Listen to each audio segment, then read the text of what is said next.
భవానీ భావనాగమ్యా భవారణ్యకుఠారికా భద్రప్రియా భద్రమూర్తిర్భక్త సౌభాగ్యదాయిని.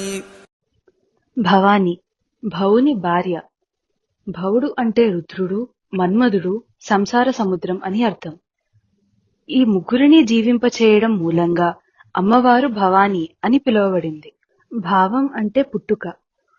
సమస్త ప్రపంచం పుట్టడానికి, జీవించడానికి కారకురాలు కాబట్టి అమ్మవారు భవాని అని చెప్పబడింది.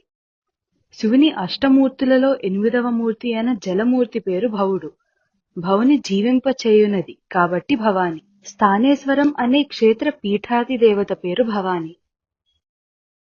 భావనాగమ్య భావన చేత పొంద సఖ్యము కానిది. విషయపరమైన ధ్యానాన్ని భావన అంటారు. ఇక్కడ విషయం వాక్కు సంబంధమైనది అయితే వాక్కుకు 2 లక్షణాలు ఉంటాయి. అవి శబ్దభావన, అర్థభావన. వస్తుపరమైన లేక విగ్రహపరమైన భావన అయితే ఆ విగ్రహానికి 3 లక్షణాలు ఉంటాయి. స్థూల భావన, సూక్ష్మ భావన, కారణ భావన. స్థూల భావన తామస తత్వాన్ని, సూక్ష్మ భావన రాజసిక తత్వాన్ని, కారణ భావన సాత్విక తత్వాన్ని సూచిస్తుంది. అన్ని భావనలకు గమ్యమైనది, భావనలను కలిగించున్నది అవుతుంది. కాబట్టి అమ్మవారు భావనాగమ్య అవుతుంది.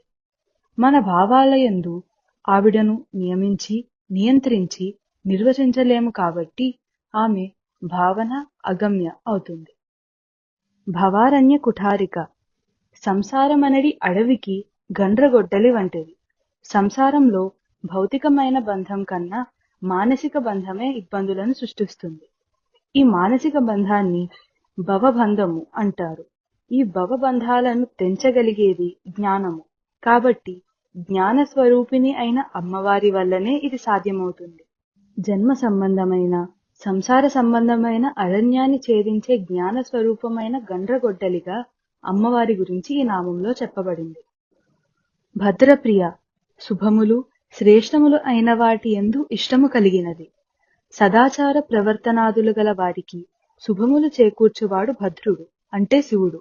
అహంకారంతో చేసిన దక్ష యజ్ఞాన్ని వీరభద్రునిగా ధ్వంసం చేసెను శివుడు. భద్రునిగా సంప్రదాయానికి, సత్ప్రవర్తనకు రక్ష చేకూర్చి శివునిగా మంగళకరుడైనాడు. అట్టి శివునికి ప్రియమైనది, అట్టి శివుని యందు ప్రీతి కలది. భద్రమూర్తి శుభమైన లేదా మంగళకరమైన స్వరూపము గలది. మనకు భద్రములను కూర్చే శివుని యొక్క వ్యక్తమైన స్వరూపము. శుభములను లేక మంగళకరమైన లక్షణములు రూపముగా గల అమ్మవారు.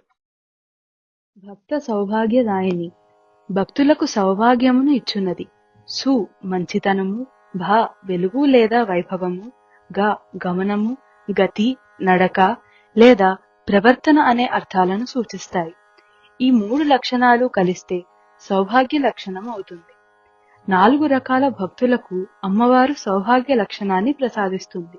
4 రకాల భక్తులు అనగా ఆర్తులు, జిజ్ఞాసులు, అర్థార్థులు, జ్ఞానులు. అమ్మవారికి శుభగ అనే నామం కూడా ఉంది. భవానీ భావనాగమ్యా భవారణ్యకుఠారికా భద్రప్రియా భద్రమూర్తిర్భక్త సౌభాగ్యదాయిని.